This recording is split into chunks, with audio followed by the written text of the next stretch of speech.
Hello,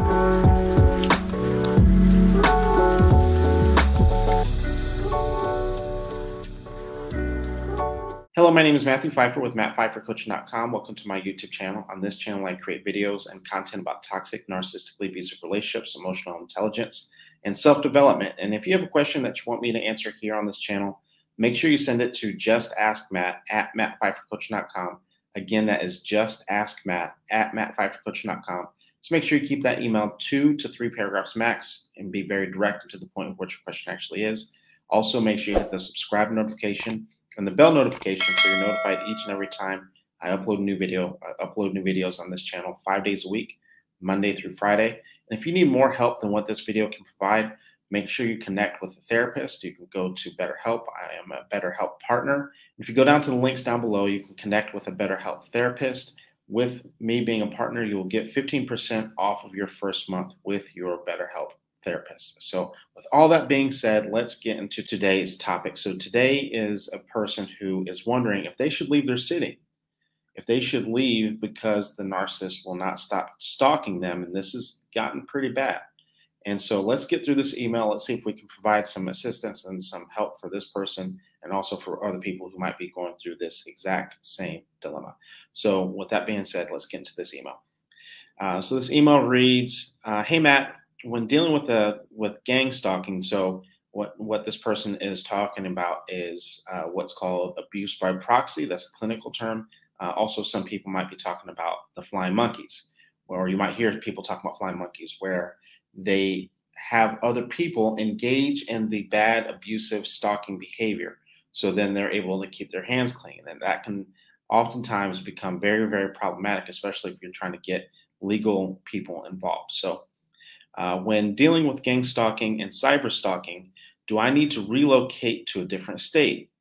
I take public transportation and I can't even go to church without the gang stalkers. When I stop seeing one person, there are others. If I get a later bus, there are still others. He saved my information on a disk and he has my information. I need to change my location because people moved to the apartment complex. This is pretty bad, where they're actually willing to move to help with the stalking. I moved to a different apartment complex up the street and nearby the same bus route. I'm also considering changing cities and having it to where I can be picked up at the new location. December will be 2 years since I left the narcissist. I thought as time passed, they would leave me alone. And so one of the things, some of them don't. Oftentimes they will, especially after 2 years, especially if you're going no contact or low contact if you have children. But we have to remember that narcissism is on a spectrum. So if someone is higher up on that spectrum and they are actually closer towards like a malignant narcissist or closer towards someone that would be considered a sociopath, then oftentimes you will see that they just won't quit. So let's continue with this email. I don't know the legal name of all those involved. One of his exes was murdered and another died unexpectedly. So this is something to really take into consideration.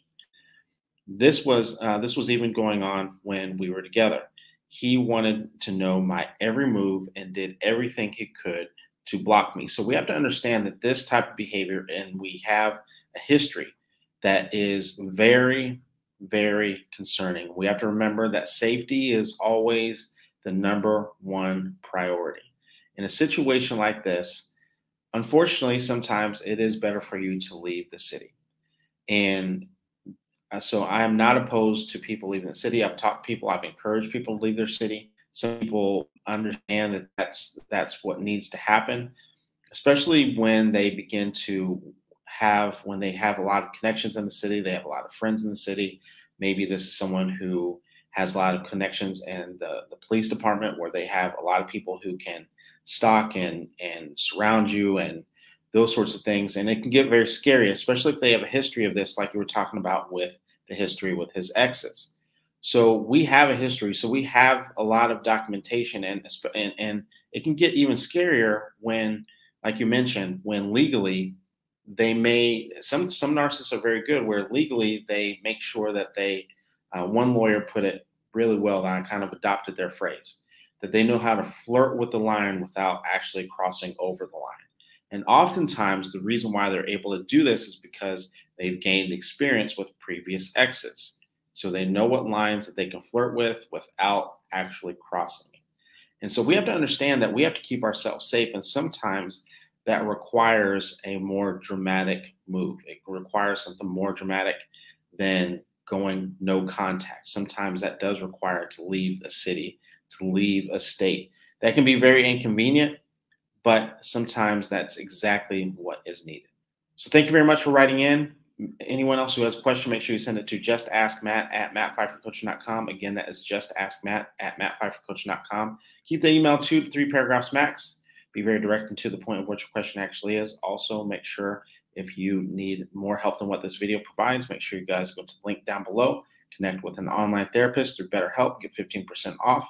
With all that being said, thank you very much, and I will see you in the next video.